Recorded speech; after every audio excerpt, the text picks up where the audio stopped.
Buenos días, queridos hermanos. Bueno, de nuevo, y después de un tiempo en el que hemos podido, durante todo este tiempo de pandemia que estamos sufriendo, hemos estado un tiempo pudiendo disfrutar de poder congregarnos los domingos con cierta normalidad, no totalmente, pero con un poco de normalidad, guardando distancias, con mascarillas y lavándonos las manos, teniendo cuidado. Bueno, hemos hecho un esfuerzo, pero la situación, como sabéis todos en nuestra ciudad, pues no es la más conveniente según los médicos, según las autoridades sanitarias. Así que nos vemos pues de nuevo en una situación de retroceso y como más o menos nos imaginábamos, pues de nuevo pues la ciudad tiene unas nuevas restricciones que, como decíamos el otro día o comunicábamos a todos los hermanos, pues no nos permiten o no nos dejan otra vez poder reunirnos más de 30 personas en nuestro local para celebrar el culto. Así que, dada esa situación, tendremos que, bueno, durante el tiempo que sea necesario, esperemos que sean pocas semanas, tener que volver a los domingos, volver a grabar las predicaciones para los hermanos y así poderlas compartir y edificarnos con la palabra pues de esta manera.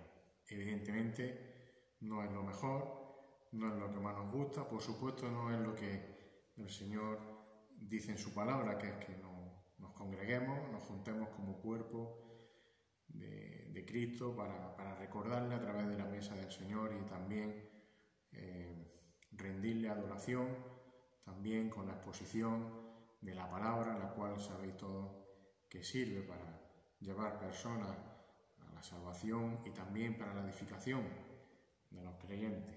Eso es lo que la principal misión de la Iglesia, para eso abrimos nuestras puertas, pero como digo, durante unas semanas pues debemos otra vez, por respeto a las autoridades, por respeto y testimonio a nuestros convecinos de la ciudad y también por respeto y por cariño y amor mutuo entre nosotros, para intentar pues tampoco transmitirnos este virus, pues entendemos que debemos hacer así los cultos de nuevo. Como digo, esperemos que sea poco tiempo y que en cuanto el Señor quiera, sobre todo, podamos volver a celebrar nuestros cultos, aunque sea de una manera como lo estábamos haciendo hasta ahora, pero podernos juntar aunque sea los domingos. Así que, pues de esta manera vamos a tener el culto en esta mañana, vamos a tener la predicación de la palabra en esta mañana. Y vamos a tener una oración, queridos hermanos, para poner también este tiempo en las manos de nuestro Señor. Señor, te damos gracias, porque en tu infinita bondad, en tu infinita misericordia y en tu gracia sublime, completa e infinita, Señor, tú nos cuidas, nos guardas cada día, Señor, y sabemos que nos das lo mejor en cada situación. Quizás no entendemos todo esto que está pasando desde hace meses, cómo la vida ha cambiado de forma tan estrepitosa, Señor, tanto económicamente como políticamente, como familiarmente, como congregacionalmente, todo ha cambiado, Señor. Y no llegamos a entenderlo del todo, evidentemente, pero sabemos que es tu voluntad, sabemos que es tu plan y que tú estás detrás de todo.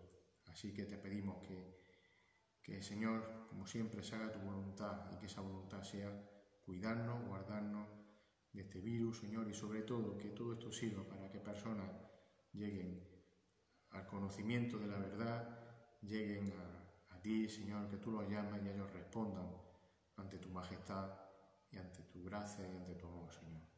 En esta mañana queremos traer tu palabra también a todos los que puedan escuchar esta predicación a través de los vídeos, a través de internet, Señor, y que esta palabra pues nos sea de bendición, de dirección, de guía en nuestras vidas, de edificación, que nos conforte y también nos exhorte lo necesario. Y si hay personas que no te conocen y la escuchan, Señor, utilízala tú como tú solo sabes y tú solo puedes, para llamar sus vidas a salvación. Señor, ponemos en tus manos este tiempo, ponemos en tus manos también a todos los que están enfermos y te pedimos salud para todos. En el nombre de Jesús, amén. Bueno, después de 4 años predicando las cartas de Pablo a Timoteo, tengo que confesar que no sabía, y digo no sabía entre comillas, o no tenía claro qué podía traer o qué podía enseñar a la Iglesia. Evidentemente y difícilmente puedo predicar algo nuevo, puedo predicar algo distinto a lo que ya la mayoría conocéis y la mayoría habéis escuchado en este púlpito y a lo largo de vuestra vida como creyentes. Porque algo nuevo, como digo, imposible. ¿Por qué? Pues porque no hay nada nuevo, hermano. No hay enseñanzas nuevas, como tampoco hay, o como tampoco puede haber cosas distintas. Y nos lo explicaba Samuel hace unos jueves, también Ramón el domingo pasado nos lo explicaba también. Así que orando y evidentemente pidiendo la dirección al Señor, meditando también en todo lo que hemos visto en estos años pasados, o todo lo que he estado viendo estos años pasados en las cartas a Timoteo, pues me venían textos a la cabeza, textos de la segunda carta de Timoteo, en el capítulo 1, versículos 8 y 9, por ejemplo, donde allí Pablo le dice a Timoteo: por tanto no te avergüences del testimonio de nuestro Señor. Y le dice en el 9, quien nos ha salvado y nos ha llamado con un llamamiento santo, no según nuestra obra, sino según su propósito y según la gracia que nos fue dada en Cristo Jesús desde la eternidad. En el capítulo 2, versículo 1 también de esa segunda carta, le dice: tú pues, hijo mío, fortalécete en la gracia que hay en Cristo Jesús.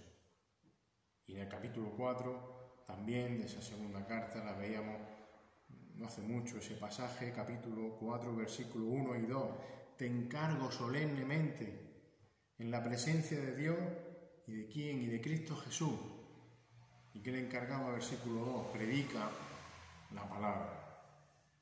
Y si estuviésemos en una clase de matemáticas os preguntaría, ¿cuál es el denominador común de todos estos versículos que os he leído y que decía que me venían a la mente estos días? El denominador común no es otro que Cristo Jesús.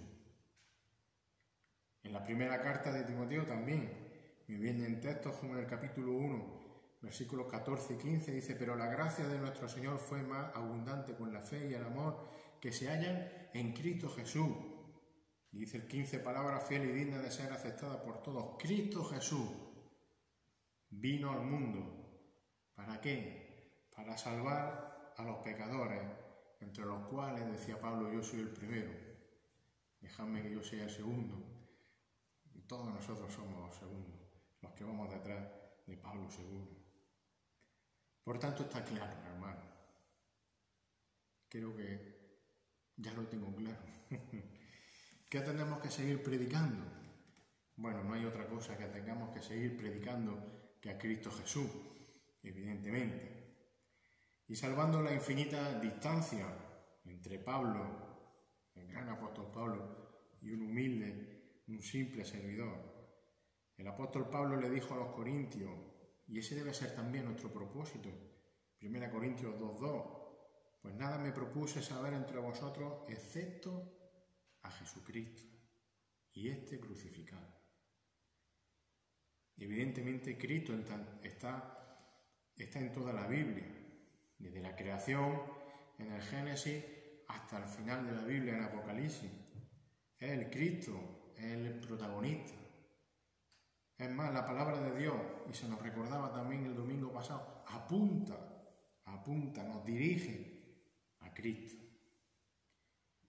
Así que ahora la pregunta puede ser, y digo, siendo válida cualquier parte de la Escritura, para predicar al Señor Jesucristo, ¿desde dónde lo hacemos ahora? ¿Desde dónde podemos predicarlo ahora? Me preguntaba. Bueno, la respuesta también puede ser fácil. Desde los evangelios, desde los 4 evangelios. Porque en los evangelios encontramos la narración de la vida terrenal del Señor Jesucristo, encontramos sus palabras, su enseñanza, encontramos su comportamiento, su ética, por así decirlo también. Como decía antes, toda la Biblia nos habla del Mesías, pero los evangelios son los libros que nos narran de forma concreta, por supuesto inspirada, los detalles de la vida de Cristo. Y hermanos, si somos llamados a ser conformados o a ser transformados cada día más a la imagen de Cristo, es obvio que se hace necesario conocer a la persona de Cristo. ¿Y dónde mejor que conocerla que a través de los evangelios? Pero claro, me surge otra pregunta. Bueno, ¿y qué evangelio usamos para predicar a Cristo? Evidentemente, de nuevo, cualquiera de los 4 es perfecto para hacerlo. Los 4 son escritura inspirada. En este caso, un servidor va a intentar hacerlo, y digo que lo va a intentar, siempre con la ayuda del Espíritu Santo, con la ayuda del Espíritu de Dios. Lo va a intentar hacer a través del Evangelio de Lucas. Y bueno, y diréis, ¿por qué Lucas? Bueno, pues no tengo ninguna razón, digamos, teológica, o no puedo decir que Lucas sea mejor que otro. Lo que sí os puedo decir es que acabamos de ver hace poco la despedida de Pablo en la segunda carta a Timoteo, allí desde Roma, donde estaba Pablo. Y Timoteo, el que recibe esa carta, era el discípulo, era el hijo espiritual de Pablo, ¿os acordáis? Pero si recordáis, entre las personas que Pablo cita en ese último versículo de la carta, allí en su despedida, hay un personaje de los muchos, Lucas. Lucas, ese médico amado, como se le define en Colosenses 4:4. Y Lucas era el único que está a su lado en aquellos últimos días, en Roma. Quizás eso sea lo que me ha llevado a Lucas. Fijaros, Lucas escribió su evangelio. Por eso, obviamente, lleva su nombre, el Evangelio de Lucas. Y también a continuación escribió el libro de Hechos. Lo que supone, fijaros que Lucas escribió un poco más del 25%. Si lo calculáis por hoja, sale el 26, y pico % del Nuevo Testamento. Un cuarto, para que lo digamos de forma coloquial, un cuarto del Nuevo Testamento fue escrito por Lucas.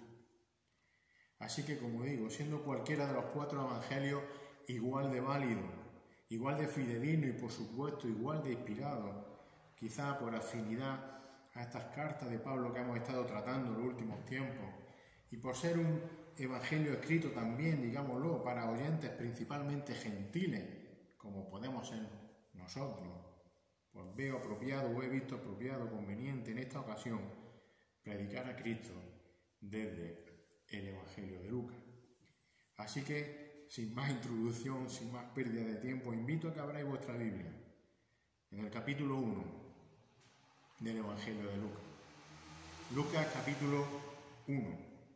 Y esta mañana vamos a leer el prólogo, por así decirlo, los versículos del 1 al 4.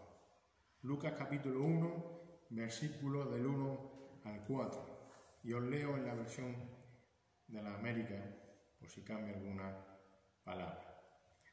Dice allí el evangelista Lucas: por cuanto muchos han tratado de compilar una historia de las cosas que entre nosotros son muy ciertas, tal como nos las han transmitido los que desde el principio fueron testigos oculares y ministros de la palabra, también a mí, dice Lucas, me ha parecido conveniente, después de haberlo investigado todo con diligencia desde el principio, escribírtela ordenadamente, excelentísimo Teófilo, versículo 4, para que sepas la verdad precisa acerca de las cosas que te han sido enseñadas.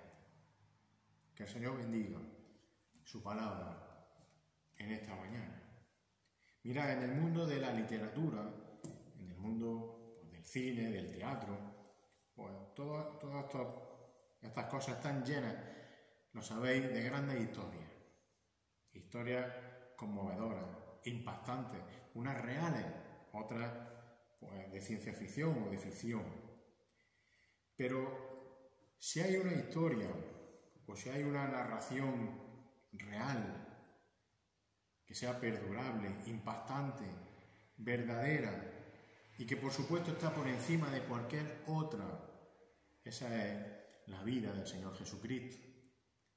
Y esta es la historia que Lucas, inspirado por el Espíritu Santo, dejó por escrito a ese Teófilo que hemos nombrado, que nombra el texto. Pero no solo para Teófilo, sino también para todos los posibles lectores gentiles, es decir, no judíos, de aquella época del primer siglo, y por supuesto también para nosotros hoy en día. Y Lucas escribe en su Evangelio cita a él, esas cosas que son muy ciertas, dice Lucas, ciertísimas. Es decir, el Evangelio de Lucas, al igual que los otros tres, evidentemente, narra cómo Dios se propuso en la eternidad pasada salvar del infierno eterno a pecadores perdidos. Lucas nos narra el plan perfecto, el plan lleno de amor y el plan lleno de misericordia por el que Dios decidió enviar a su Hijo Jesucristo como un sacrificio expiatorio, sustitutorio, perfecto por los pecados de todos aquellos que pusieran su fe en Él, en Jesucristo. Dice Romanos 4:25, hablando del Señor Jesucristo, el cual fue entregado por causa de nuestras transgresiones y resucitado para nuestra justificación. O primera de Juan, capítulo 2, versículo 2, Él mismo es la propiciación por nuestros pecados, y no solo por los nuestros, dice que sino también por los del mundo entero. Hermanos, este es el mensaje. Esta es la historia cierta y verdadera que Lucas transmite en su Evangelio. Y al igual que los otros tres evangelios, no hay otro mensaje que este evangelio de salvación del pecado y de juicio a todas las personas. Y esto solo y exclusivamente es por la obra de Cristo Jesús en la cruz. Hermano, un mensaje que no tiene limitaciones. Un mensaje que no tiene límites culturales ni temporales. Un mensaje tanto para judíos como para gentiles, hace 2000 años, pero también para nosotros, ahora en el 2020. Como todo mensaje, o como todo escrito o todo libro, y en este caso como toda narración del Evangelio, Lucas escribe con un motivo, y Lucas escribe también con un propósito, un motivo y un propósito por los que escribe el Evangelio. Y eso es lo que vamos a ver, eso es lo que se define o encontramos en estos 4 primeros versículos que acabamos de leer al principio de este Evangelio. Así que en esta mañana, con la ayuda del Señor, vamos a ver el motivo por el que Lucas escribe el Evangelio en los versículos del 1 al 3. Y luego veremos rápidamente el propósito con el que escribe Lucas. Versículo 4. Así que versículos del 1 al 3, el motivo por el que escribe Lucas. Dice allí, por cuanto muchos han tratado de compilar una historia de las cosas que entre nosotros son muy ciertas, tal como nos lo han transmitido los que desde el principio fueron testigos oculares y ministros de la palabra, también a mí me ha parecido conveniente, después de haberlo investigado todo con diligencia desde el principio, escribírtela ordenadamente, excelentísimo Teófilo. Mirad, Lucas reconoce, justo al iniciar su evangelio, que reconoce que muchos han tratado, dice, de compilar, dice la Reina Valera, de poner en orden la historia de la vida de Jesús. Bueno, según los distintos estudios que hay sobre la fecha en la que se escribió el Evangelio, en la que Lucas, el tiempo en el que Lucas escribe este Evangelio y escribe luego a continuación el libro de los Hechos, Se supone que tuvo que ser, esa escritura, tuvo que ser durante el tiempo más o menos en que Pablo estuvo ya encarcelado en Roma, o entre el primer arresto, y el encarcelamiento definitivo o final del apóstol. Eso pasándolo a fecha, ¿vale? Nos dice que se tuvo que escribir este evangelio alrededor del año 60, a principios de los años 60, de la década de los 60, no al final de los 60, sino al principio o alrededor del año 60. Eso como orientación. Y fijaros, en ese momento, en esos años, ya estaban escritos los evangelios de Mateo y de Marcos. Lucas podía haber consultado estos evangelios, los de Mateo y de Marcos.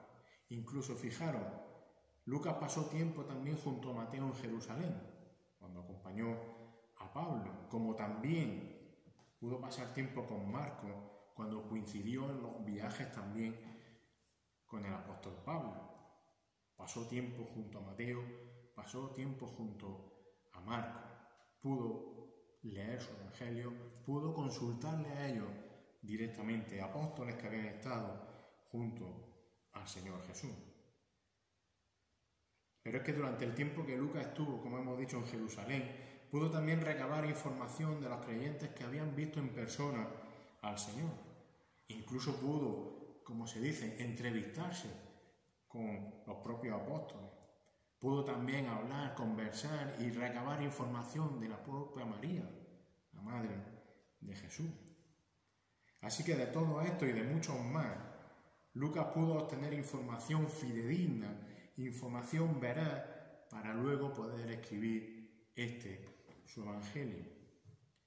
Pero fijaros la intención, el deseo de Lucas no era escribir simplemente otra biografía más sobre Jesús, aparte de las que había, que no era un mal deseo, el de escribir una biografía de Jesús, no era malo, sino que lo que Lucas entendió, siempre bajo la inspiración del Espíritu Santo, es que tenía que escribir la historia de la obra de Dios por medio de Jesucristo en la vida de hombres y mujeres pecadores. Y esta obra y esta vida de Dios y de Jesucristo son, como dice el texto, cosas muy ciertas o ciertísimas, como se traduce en la Reina Valera. Es decir, que esto que escribe Lucas son cosas evidentes, son cosas reales, son, como se dice, hechos consumados que nadie podía negar que habían ocurrido. Porque había cientos, había miles de personas, de testigos oculares que lo habían visto. Todo esto, toda la vida de Jesús en Israel, en Jerusalén, en Nazaret, en todos esos lugares. Así que Lucas, como Mateo, como Marcos, como Juan, relata cómo Dios lleva a cabo el plan de salvación para su pueblo a través de la obra redentora de su Hijo, el Señor Jesucristo. ¿Por qué digo esto, hermano? Porque los evangelios tenemos que tener claro. No relatan la historia de un hombre bueno, que el Señor Jesús lo fue. No relatan la historia de, un maestro éticamente bueno pero incomprendido. No relatan la historia de un revolucionario social, ni relatan la historia de un modelo de desinteresada humildad, ni relatan la historia de un mártir heroico. Los evangelios revelan al Mesías Salvador, revelan a Dios encarnado. Juan el Bautista lo dice así, que los evangelios revelan, Juan 1:29, revelan al Cordero de Dios que quita el pecado del mundo. Y hay que aclarar también una cosa. Si Lucas no tenía como motivo para escribir este evangelio, su motivo no era el criticar o el desprestigiar a otros escritores, esos muchos que han tratado de compilar una historia, como él lo llama. No quería desprestigiar, no estaba diciendo que eso no valiese, sino que lo que Lucas escribe porque está motivado por la inspiración que Dios pone en él para escribir un relato completo de la vida de Jesús y así otras personas puedan conocer el Evangelio de salvación de Cristo. Y fijaros, Lucas utiliza para escribir este Evangelio tanto escritos anteriores como también el testimonio de esos que hemos citado antes, testigos oculares y ministros de la palabra. Luego Lucas, fijaros, también no escribe de cualquier manera, no escribe cualquier cosa. Lucas quería que su escrito fuese confiable y legítimo. Lucas escribe inspirado en todo momento, como digo, por el Espíritu Santo, y con la misma inspiración, con la misma dirección del Espíritu, Lucas, antes de escribir, realiza un arduo y exhaustivo trabajo de investigación y de estudio para luego ponerse, como digo, a escribir. Y como sabemos, Lucas no estuvo presente en Israel para conocer a Jesús de primera mano. Por eso tenía que investigar. Lucas era griego, no era judío, pero el Espíritu le llevó hasta esos testigos oculares, a esos maestros fieles de la palabra que sí habían observado de primera mano el ministerio de Jesús y que estaban predicando en aquel momento fielmente el Evangelio.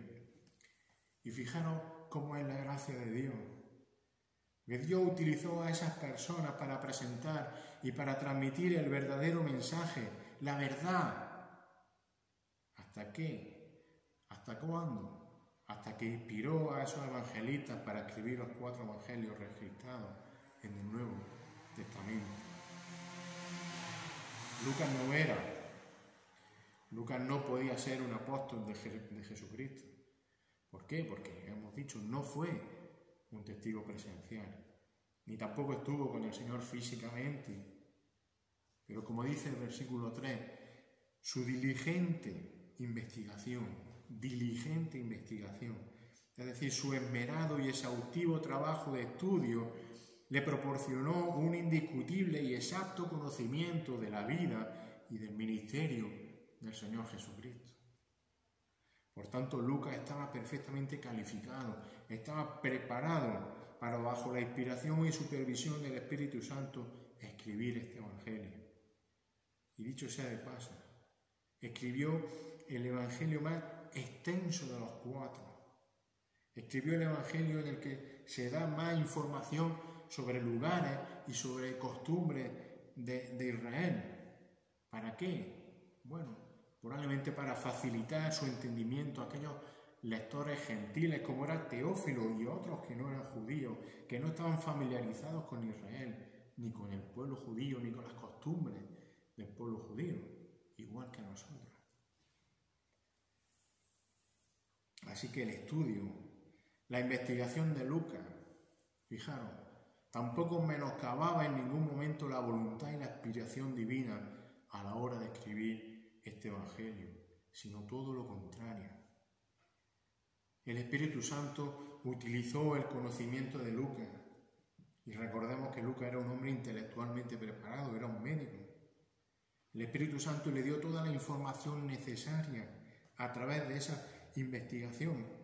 El Espíritu Santo guió la elección de material, de todo lo que recabó. Esto es lo que tengo que poner. Y el Espíritu Santo controló toda palabra para que Lucas escribiese exactamente lo que Dios quería que escribiese. Por tanto, fijaros, queda claro que Lucas tenía como motivo escribir un relato de la vida y de la obra de Jesús totalmente infalible y cierto. Un trabajo realizado ordenadamente o con orden, dice el texto. El trabajo, el escrito de Lucas era un relato, podemos decir, cuidadoso. Cuidadoso. Había trabajado con cuidado en lo que iba a escribir. Y es que tenía que ser así. Tenía que ser un trabajo con orden, cuidado, cuidadoso, lógico, coherente, convincente. Porque este Evangelio estaba dirigido a personas como era este Teófilo, personas que habían escuchado sobre Jesús, pero que necesitaban entender y aceptar la verdad del mensaje de Cristo, una verdad precisa. Ya lo hemos dicho, Lucas dirige este Evangelio especialmente a ese excelentísimo Teófilo, al igual que luego el libro del Hechos de los Apóstoles. De Teófilo se sabe relativamente poco. Se cree que pudo ser un alto cargo o funcionario, político, o simplemente una persona de reconocido prestigio o respeto en aquella sociedad. El hecho es que Lucas no quería presentar el Evangelio de cualquier manera. No podía hacerlo de cualquier manera, no podía dar cualquier información. Su información, su Evangelio, tenía que estar muy bien contrastado.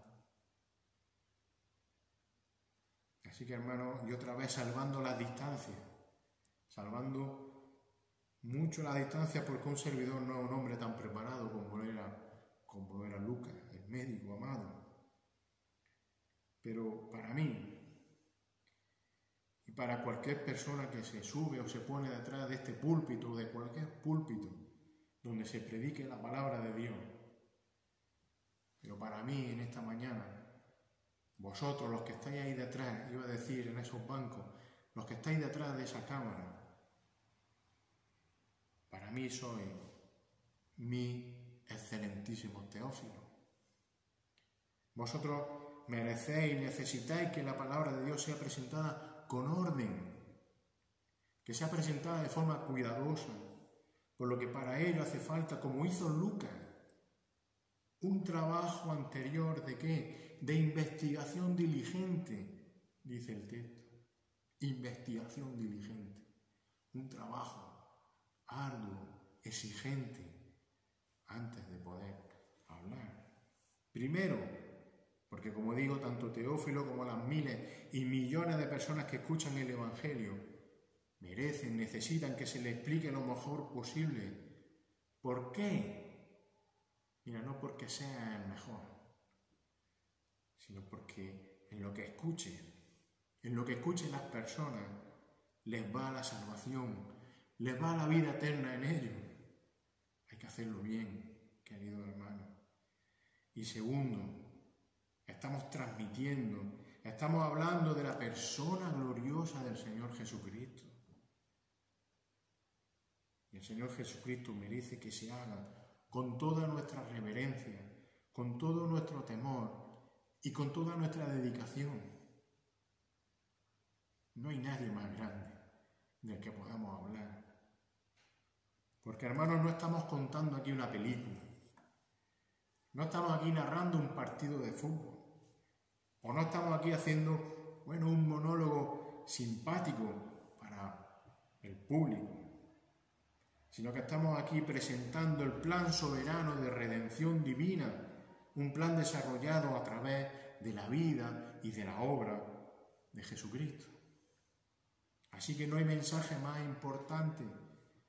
Luego no podemos dejar la presentación del Evangelio y la predicación de la palabra para la improvisación o para la inspiración personal momentánea.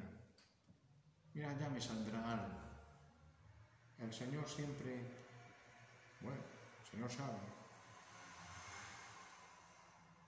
Pero no, estamos jugando con la vida de las personas, con la vida eterna de las personas. Creo que la predicación de la palabra exige, necesita, se merece nuestra más seria dedicación e investigación, como dice o como hacía Lucas. Así que Lucas escribe este Evangelio, como decimos o hemos leído, dirigido a Teófilo y por ende a los gentiles, con la motivación de presentar una obra clara, una obra bien estructurada, un mensaje fácil de entender para las personas, para los gentiles de aquel momento, para nosotros hoy en día también. Y este es el motivo por el que escribe Lucas su Evangelio. Un motivo que está completamente relacionado también con su propósito, con el propósito. Porque decíamos que Lucas escribía por un motivo y con un propósito. Y ese propósito con el que escribe Lucas lo vemos en el versículo 4. Y es muy sencillo, solamente con su lectura lo podemos ver. El propósito con el que escribe Lucas, versículo 4, para que sepas qué tienes que saber, Teófilo, qué tienes que saber tú cuando leas este Evangelio. Tienes que saber la verdad precisa acerca de las cosas que te han sido enseñadas, para que sepas la verdad precisa. Así que el propósito del Evangelio de Lucas ya lo hemos comentado también de forma implícita con anterioridad, cuando hemos estado hablando del motivo por el que se escribe el Evangelio. El objetivo de Lucas era persuadir y guiar a los lectores ¿a qué? A creer el Evangelio por medio de su cuidadosa investigación y de su presentación lógica y sistemática de la obra salvadora de Dios a través o por medio de Jesucristo. Lucas quería que Teófilo conociera bien la verdad, es decir, que conociera la verdad de forma precisa, de forma segura, de forma confiable. Lucas presentó a Teófilo y a todos sus lectores, y entre ellos estamos nosotros, evidentemente un relato comprensible y fiel de la vida y de la obra del Señor Jesucristo. Teófilo necesitaba, y como he dicho antes, nosotros necesitamos conocer y que se nos explique bien la verdad.